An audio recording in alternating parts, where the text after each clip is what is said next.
Welcome to Malhotras on the go. हम लोगों का क्रूज़ का ट्रिप स्टार्ट हो चुका था और हम लोगों ने ये डील जो है अगस्त 2023 में ही ली थी। हम लोगों ने जब ये डील ली थी हमने डायरेक्ट कॉर्डिला क्रूज़ में ही बात करी थी, क्योंकि ट्रैवल एजेंट्स जो होते हैं वो बहुत ज़्यादा एक्स्ट्रा चार्ज करते हैं। जल्दी डील लेने से हम लोगों को बहुत ज़्यादा फ़ायदा हुआ।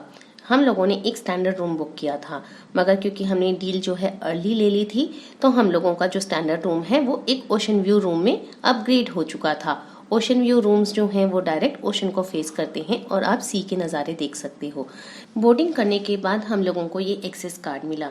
जितने भी मेंबर्स एक कैबिन में रहते हैं उन सभी को ये एक्सेस कार्ड मिलता है। इस एक्सेस कार्ड के थ्रू आप लोग एंटर या एग्जिट कर सकते हो।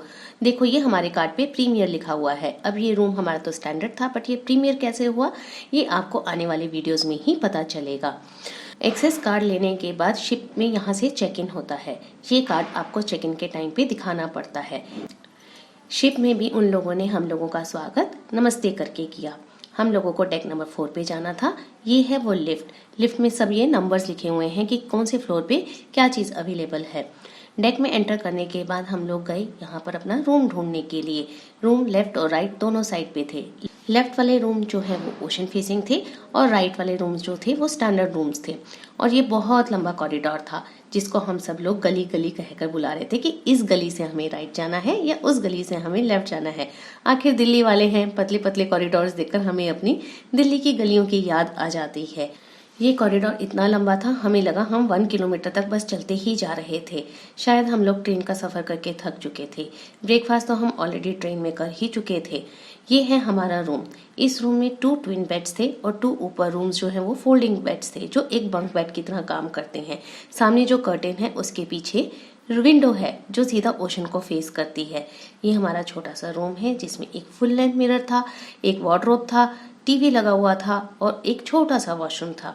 ये विंडो से बाहर का नज़ारा देखिए। यहाँ पर क्योंकि अभी हमारा शिप हार्बर पे खड़ा हुआ है तो हम लोगों ने यहाँ पर बहुत सारे शिप्स भी देखे। यहाँ से सब लोग एक एक करके अपनी पिक्चर्स क्लिक करवा रहे थे क्योंकि रूम सबको बहुत ही अच्छा लगा। सब एक दूसरे के रूम में आ जाकर भी देख रहे थे कि उनके विंडो से कैसा ये व्यू दिखता है। हम लोगों के टोटल 3 रूम्स थे जो हम लोगों ने बुक किए थे, जो 2 फैमिलीज में डिवाइड हो गए थे। हम लोग रेडी होकर सबसे पहले निकले खाना खाने, क्योंकि पहले पेट पूजा और फिर काम दूजा। ये है डेक नंबर 4 पे fine dining restaurant starlight. Deck number 10 पे ओपन फूड कोर्ट है। दोनों ही रेस्टोरेंट्स का मेन्यू बिल्कुल सेम होता है।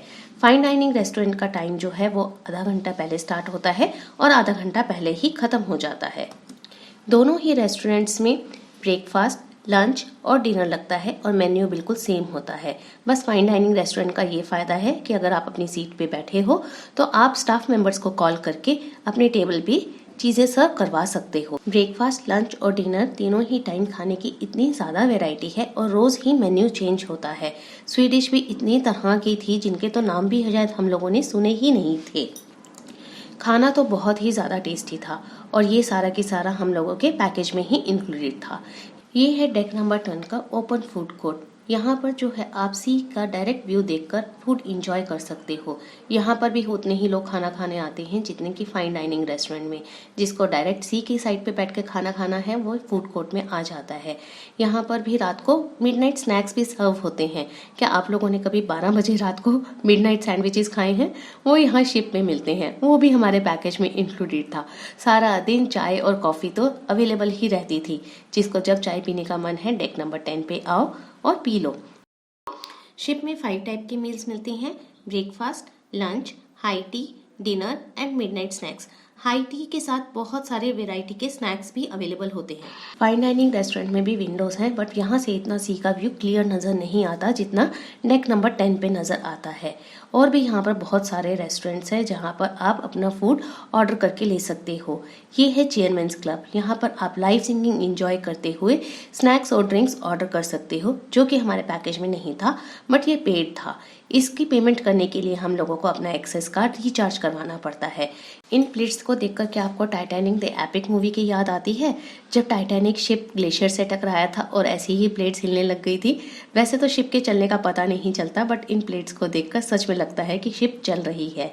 ट्रिप जल्दी प्लान करने से हम लोगों को फ़ायदा हुआ कि हमें डील्स बहुत अच्छी मिल गई। ट्रेन की टिकट्स भी हमें जल्दी अवेलेबल हो गई और फ्लाइट की टिकट्स भी हमें रीजनेबल अमाउंट पे पड़ी।